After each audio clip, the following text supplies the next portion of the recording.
In this screencast, I'll show you how to use the combined gas law.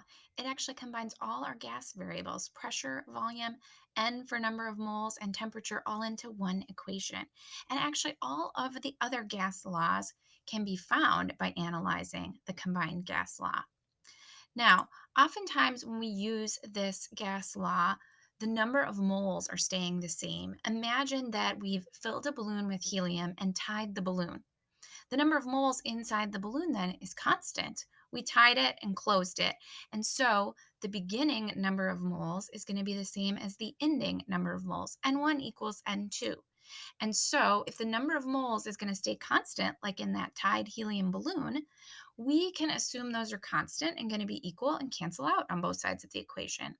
And then we might be changing the pressure and the temperature of the balloon, which could result in a change in its volume. And so three variables could change all at once. And this is actually the gas law that's found on the back of your periodic table.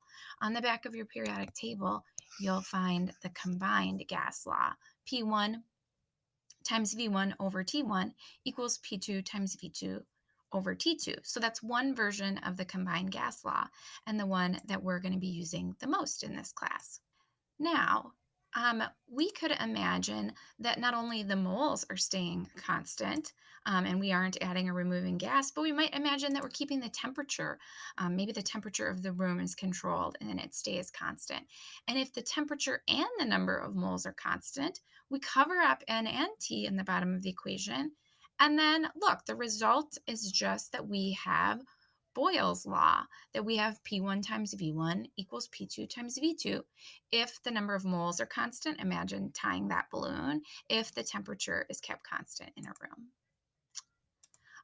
Then let's imagine that we have a problem where pressure stays constant and temperature stays constant. You're controlling the pressure and temperature of your experiment, but maybe you're changing the number of moles and therefore the volume is changing. And then we go, okay, well, now what gas law is this? Well, this is just Avogadro's law. So all of the other gas laws are hidden inside this combined gas law. Let's say pressure stays the same. P1's equal to P2. Let's say again that we're not adding or removing any gas from our container, but what we're doing is changing temperature and volume is changing. Well, then we have Charles' law. So all of the other gas laws come from the combined gas law.